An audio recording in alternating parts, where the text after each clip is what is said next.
Aku dapat bayangkan dia orang terjun daripada bot. Aku cakap aku tentera, dia macam wow, tanang dokumen dan barang-barang berharga dia orang. Pasukan pertahanan tempatan. Dia dua beradik, mak ayah tak ada. So kau bayangkanlah.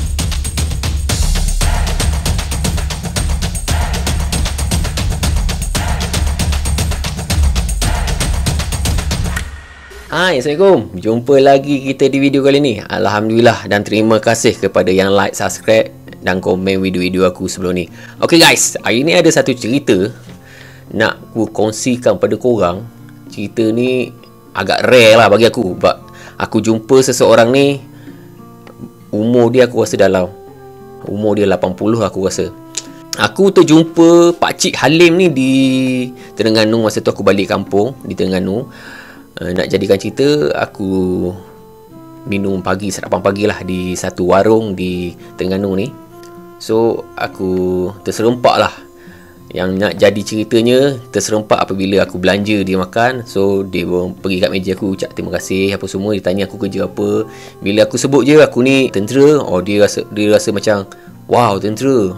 Ceritalah tentang pasal dia sikit sebanyak. Dan dalam masa yang sama aku cuba layan dia bercakap. Dia cerita aku tentang pelarian Vietnam yang mendarat di Malaysia, terutamanya di pantai timur, keseluruhannya di Terengganu lah. Cerita pendek cerita di Terengganu lah.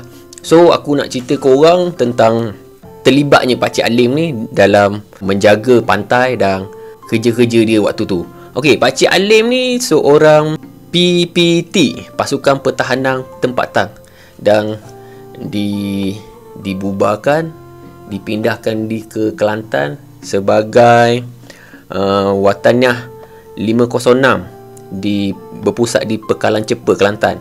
Selepas tu dipindahkan balik ke 512 Wataniah di Padang Miding. Okey, tapi bukan tu aku nak cerita. Tu cuma latar belakang Pakcik Halim. So aku nak cerita pasal pengalaman Pakcik Halim. Dia kongsi pada aku pada tahun tu 1978 hingga 1990 ni. Masa tu larian Vietnam ni datang ke Terengganu ni. Dia lari daripada Vietnam sebab di Vietnam tu ada satu peperangan di antara kerajaan dia dengan komunis Vietnam ni. So rakyat-rakyat dia mula lari dan dia datang ke Malaysia. So kerajaan Terengganu masa tu pindahkan dia ke Pulau Bidong di Terengganu ni. Satu pulau ni bagi untuk dia duduk.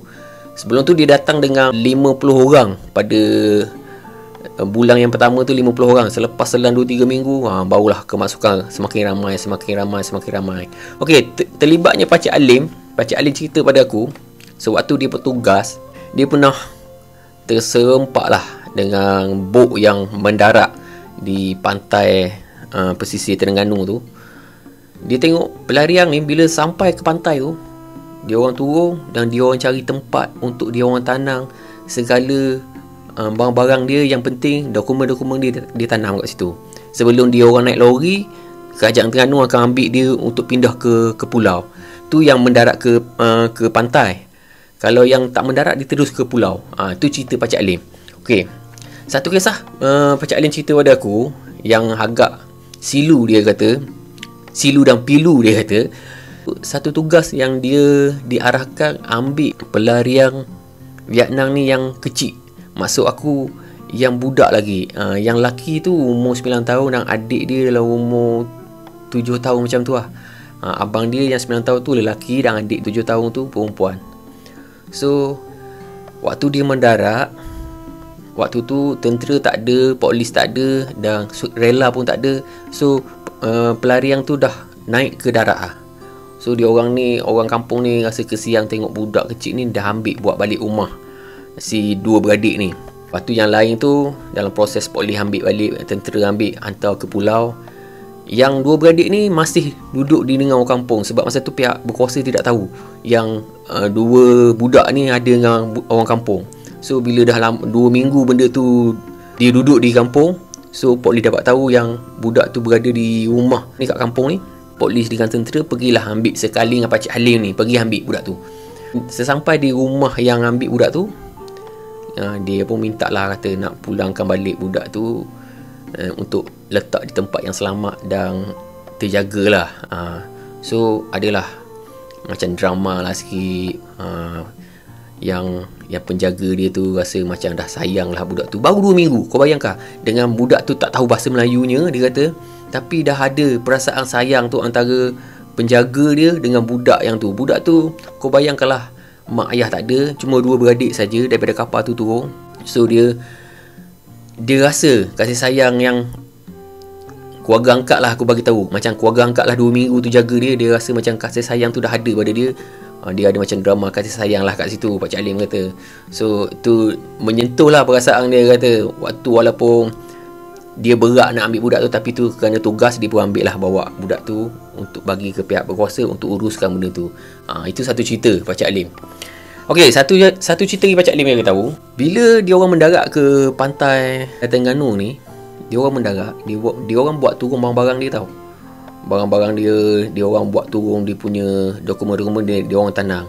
So bila tahun 2003, 2004, 2005 tu, dia orang datang balik.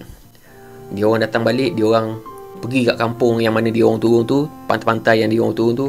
Dia orang akan cari, dia orang tanya orang kampung kat situ, dekat mana surau, kat mana bukit tu, mana kampung tu. Itulah petanda-petanda dia. Mungkin dulu abang-abang dia, ayah-ayah dia yang tanam kat situ.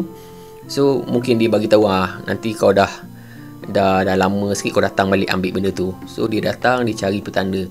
Sebab cerita ni pernah terdengar lah di kampung aku. Waktu tu aku tengah sekolah, orang cakap Vietnam datang daripada Amerika, datang ke kampung aku nak pergi kat pantai. Bila sampai kat pantai, kami sidik-sidik untuk apa dia datang. Rupanya dia cari sesuatu tempat.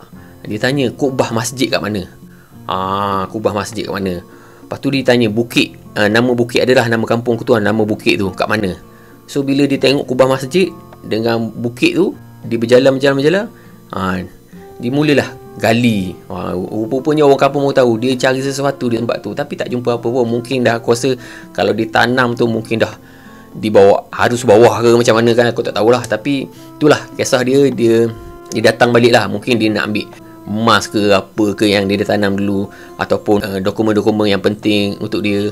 Dia cari balik. Itulah kisah Pak Cik Halim yang cerita pada aku pengalaman dia waktu pelarian datang ke Terengganu, dan keadaan Terengganu saya tu dipenuhi dengan polis, dengan rela, dengan tentera menjaga posisi pantai tu. Sebab dia orang boleh katakan setiap minggu ada bot-bot yang turun bawa pelarian, yang sebahagiannya terus pergi ke pulau. Dia orang mendarat ke pulau, yang lain semua mendarat ke ke pantai. Itulah pengalaman Pak Cik Halim yang cerita pada aku. Sikit sebanyak kisah dia menjadi PPT dan menjadi askar wataniah pada zaman tu. So aku mengucapkan ribuan terima kasih kepada Pak Cik Halim. InsyaAllah kalau ada jodoh, aku akan berjumpa balik Pak Cik Halim tu, dan aku doakan dia sihat lah. Aku pun tak tahu dia berada di mana, cuma perjumpaan aku dengan dia spontan di waktu tu. Okey, inilah satu perkongsian pengalaman Pak Cik Halim yang aku kongsilah pada korang sikit sebanyak. Okey, kita jumpa lagi di lain-lain video. Assalamualaikum.